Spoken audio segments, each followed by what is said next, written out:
अब हम देखेंगे भारतीय खुफिया एजेंसी रॉ के बारे में। यह एजेंसी देश की सुरक्षा में अपना एक अलग ही महत्व रखती है।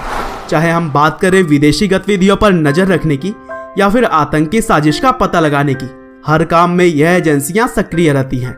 इसके अलावा परमाणु हथियारों की जानकारी को गुप्त रखने का जिम्मा भी इन्हीं के सर पर है। और दोस्तों, आज मैं बात करने जा रहा हूं दुनिया की सबसे ताकतवर खुफिया एजेंसियों में से एक रिसर्च एंड एनालिसिस विंग यानी कि रॉ के बारे में, जिसे कि हम अपनी आम भाषा में भारत की खुफिया एजेंसी भी कहते हैं। और रॉ हमेशा ही अपनी रिपोर्ट सीधा भारत के प्रधानमंत्री को भेजती है ताकि अधिकारियों के बीच भी कोई खुफिया बातें लीक ना हो सके। और रॉ ने शुरू से ही अपने कर्तव्य का पालन करते हुए बहुत सारे ऐसे खुफिया मिशन को अंजाम दिया है जिसकी लोग कल्पना भी नहीं कर सकते।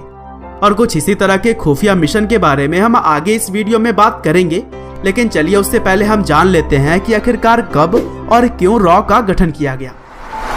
तो दोस्तों, रॉ के गठन से पहले जासूसी का जिम्मा सिर्फ इंटेलिजेंस ब्यूरो यानी कि आईबी का हुआ करता था।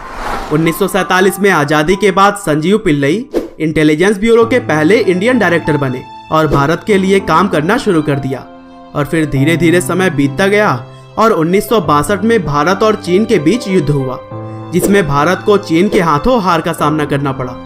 और इस हार में यह भी बहुत बड़ा कारण था कि भारत की इंटेलिजेंस ब्यूरो ठीक तरीके से काम नहीं कर सकी। और तभी उस समय के प्रधानमंत्री जवाहरलाल नेहरू ने आईबी के असफल काम को देखते हुए एक ऐसी एजेंसी बनाने का सुझाव दिया जो कि केवल और केवल जासूसी का काम करे। हालांकि यह अगले कुछ सालों तक केवल सुझाव के तौर पर ही रह गया और 1965 में एक बार फिर से इंडिया और पाकिस्तान के बीच युद्ध हुआ। और इस युद्ध में भी भारत के उस वक्त के आर्मी चीफ ने कहा कि उन्हें और भी सटीक जासूसी के जानकारियों की जरूरत है। और यहीं से जासूसी के लिए एक और अलग एजेंसी बनाने के प्रयास तेज होने लगे, जिसके बाद 1968 में इंदिरा गांधी के नेतृत्व में एक अलग खुफिया एजेंसी की स्थापना हुई और इसी का नाम रिसर्च एंड एनालिसिस विंग यानी कि रॉ रखा गया। और रॉ का पहला चीफ बनाया गया RN कॉ को। और शुरुआत के समय में इसमें काम करने वाले लोगों की संख्या करीब 250 थी। और रॉ के मेंबर्स का चुनाव उस वक्त इंडियन आर्मी के जाबाज सिपाहियों में से की जाती थी। हालांकि इसके लिए पहले बहुत ही कठिन ट्रेनिंग होती और अगर उसमें कोई क्वालिफाई होता तभी उन्हें रॉ में शामिल किया जाता। लेकिन अब केवल डिफेंस से जुड़े हुए लोग ही नहीं बल्कि इसमें इंटरेस्ट रखने वाले कुछ चुनिंदा यूनिवर्सिटी के लोगों को भी शामिल किया जाने लगा है। और इस एजेंसी में काम करने वाले लोगों की संख्या भी कई गुना बढ़ चुकी है।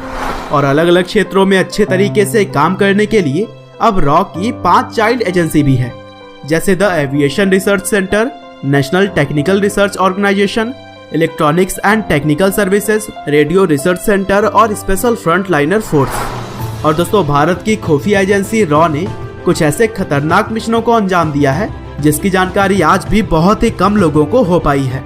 जैसे कि रॉ ने आईबी के साथ मिलकर नेपाल, भूटान और बांग्लादेश में 400 से भी अधिक जगहों पर छापे मारकर बहुत से आतंकवादियों को ढेर किया था। इसके अलावा 1975 तक सिक्किम भारत का हिस्सा नहीं हुआ करता था और कहते हैं कि 1972 में सिक्किम को भारत में शामिल करने की जिम्मेदारी रॉ को सौंपी गई। और इस तरह से रॉ ने सिक्किम को भारत का हिस्सा बनने में एक अहम भूमिका निभाई है। साथ ही रॉ को ही भारत के पहले परमाणु हथियार के परीक्षण को गुप्त रखने का काम भी दिया गया था और इस काम को भी उन्होंने बखूबी निभाया था।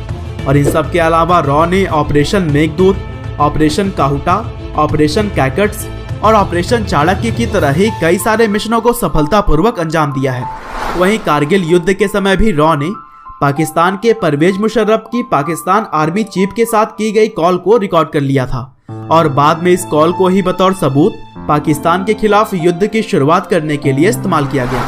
हालांकि रॉ की एक बहुत ही बुरी बात यह भी है कि जब भी कोई जासूस दूसरे देशों में जासूसी करते हुए पकड़ा जाता है तो अपने देश की सरकार उनसे पल्ला झाड़ लेती है और उनकी कोई भी मदद नहीं करती।